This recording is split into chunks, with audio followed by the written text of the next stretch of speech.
Hello guys, कैसे आप लोग। उम्मीद करता हूँ सब बहुत बहुत अच्छे होंगे। तो गाइस, आज हम एक अपना टॉपिक डिस्कस करने जा रहे हैं जो कि हमारा है सिमेट्रिकल नेटवर्क में कैरेक्टर इम्पीडेंस टी नेटवर्क में कैसे निकालते हैं। गाइस, मैंने बहुत शॉर्ट रखा है, आपको बहुत इजीली समझ में आ जाएगा, ज़्यादा टाइम भी नहीं लूँगा। और हाँ गाइस, यहाँ पे आपको यूट्यूब में इसके ऊपर कम वीडियोस ही मिलेंगी, तो ये मैंने बहुत अपने वे में बना के, अपने वे में तो नहीं बट हाँ सही है, आपको ये बहुत इजीली समझ में आ जाएगा, मैं आपको ऐसा बोलूँगा। तो चलिए गाइस, आपका बिना टाइम वेस्ट करे मैं सीधा वीडियो को चालू करता हूँ।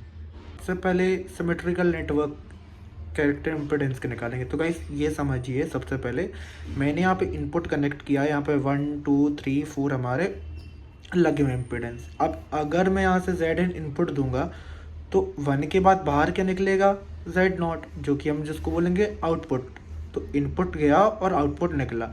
ये कब तक चलेगी ऐसी प्रोसेस? टिल इन्फिनिटी तक चलेगी, ठीक है ना गाइस, इसमें कंफ्यूज मत हो ना। 1 2 3 4 टिल इन्फिनिटी तक। अब गाइस, एक टाइम के लिए आप सोचिए कि अगर यहाँ से मैं सीधा 1 को हटा दूँ, अगर मैं यहाँ से 1 को हटा दूँ तो हमारा क्या बचेगा, 2 3 4।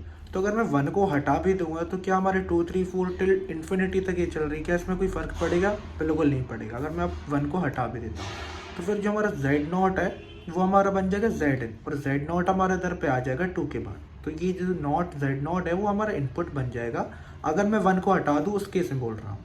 और जेड नॉट जो हमारा है वो यहाँ पे आउटपुट बन जाएगा। अब गाइस, अगर मैं आपको ये बोलूँ कि यहाँ से 2 को हटा दो और फिर 3 4 5 6 टिल चलने दो, क्या कोई फ़र्क पड़ेगा? जी नहीं पड़ेगा। तो अगर मैं 2 को भी हटा दूँ तो अब हमारा जो यहाँ पे, ये हमारा जो यहाँ पे, अगर मैं देखा जाए तो यहाँ पे जेड नॉट था, अब मिलेगा ये जेड इन जैसा काम करेगा। तब मैं अगर इसको भी हटा दूँ तो जेड नॉट हमारा फिर से जेड इन बन जाएगा, और यहाँ पे 3 का जेड नॉट मिलेगा। तो गाइज, ये समझना बहुत ज़रूरी है कि जेड इन को हम इनपुट बोलते हैं, जेड नॉट को हम आउटपुट बोलते हैं। तो यहाँ पे जो हमारा जेड इन होगा वो जेड नॉट के इक्वल होगा। ये गाइज आप समझ लीजिए, क्योंकि गाइज आप समझ रहे होंगे जब मैं 1 को हटा रहा हूँ तो जेड नॉट जेड इन बन रहा है, और जेड इन जेड नॉट बन जाता है आउटपुट में, तो इसलिए ये दोनों इक्वल होंगे। ये मैंने आपको ब्रीफली एक्सप्लेन कर दिया। तो ठीक है, अब हम इसका सीधा डेरिवेशन चालू करते हैं। वैसे तो गाइस, मैं डेरिवेशन नहीं बोलूँगा, एक क्वेश्चन है, प्रूफ मतलब सॉल्व करना है, बट ये मैंने देखा यूट्यूब पे इसका वीडियो ही नहीं है, अच्छी वीडियोस नहीं है। तो अब मेरा वीडियो को देखिए, आपको बहुत इजीली मैं इसको समझा दूँगा। सबसे पहले हम इसका डायग्राम बनाएंगे। तो यहाँ पे हमारा Z1 Z/2 है, इसको बनाते ही ऐसा है। अगर आप सोचे कैसे है, इसको बनाते ही ऐसा है।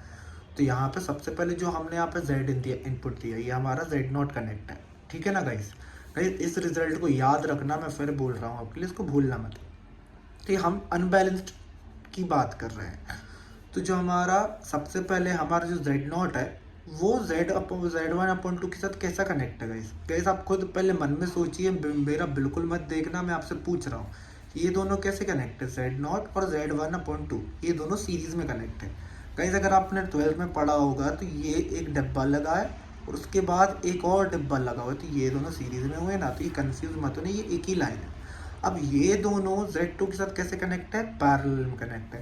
गाइस, एक लाइन ऐसी गई है और आगे चल के ये दोनों लाइन मिल जाएंगी, तो ये दोनों सीरीज में हुए, और जब इन दोनों को सॉल्व कर लोगे तो ये दोनों पैरेलल में हो गए। ये बहुत इजी, मैं एकदम सिंपल लॉजिक बता रहा हूँ।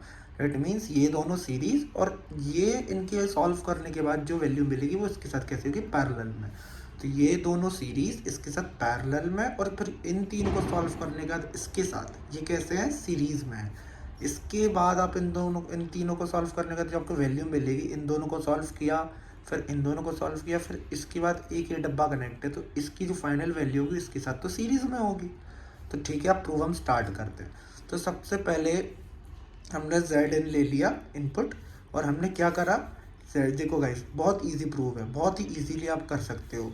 Z1/2 प्लस जेड नॉट, जैसे कि मैंने बोला था, ये दोनों सीरीज में, और पैरेलल में किसके साथ है? Z2 के साथ है। देखिए गाइस, पैरेलल का सिंबल ये होता है Z2 plus Z1 plus upon Z2, Z1/2। अब Z1/2 जो मेरा है गाइस, यहाँ पे ये हमारा इनके साथ सीरीज में होगा ना, जब आप इन तीनों को सॉल्व करेंगे, मैंने यहाँ पे बताया, तो ये सीरीज में होगा।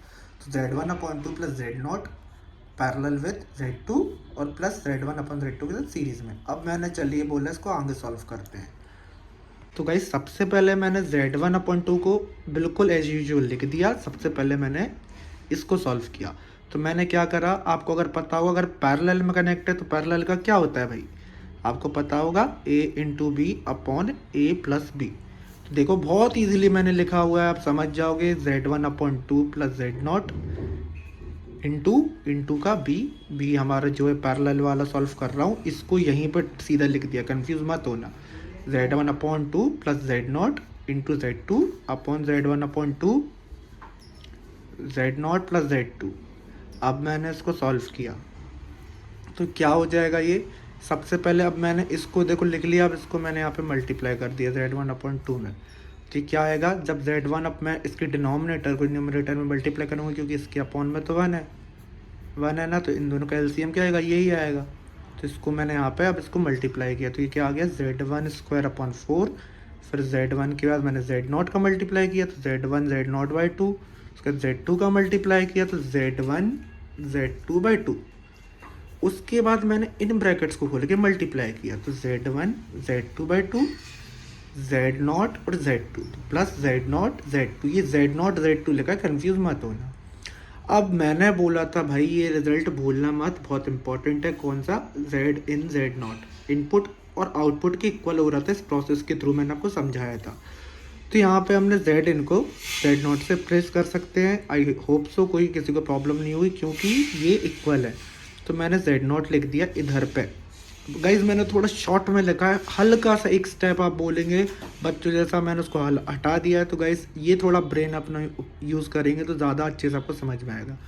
तो z0 के इक्वल होगा, तब जब z1 अपॉन 2 का आप इस साइड मल्टीप्लाई करेंगे zn की जगह z0 में, तो क्या हो जाएगा, z1 अपॉन 2 का यहाँ पे z0 है, अब यहाँ पे कंसिडर करिए कि z0 है, तो z1 z0 अपॉन 2 आ गया, plus z0 into z0 square plus z2 into z0, तो z0 z2 as usual. Guys मैंने देखो इसको पूरा लिख दिया, मल्टीप्लाई कर दिया तो वो चला गया। अब इसमें से हम देखेंगे क्या कॉमन है, उसको काट देंगे।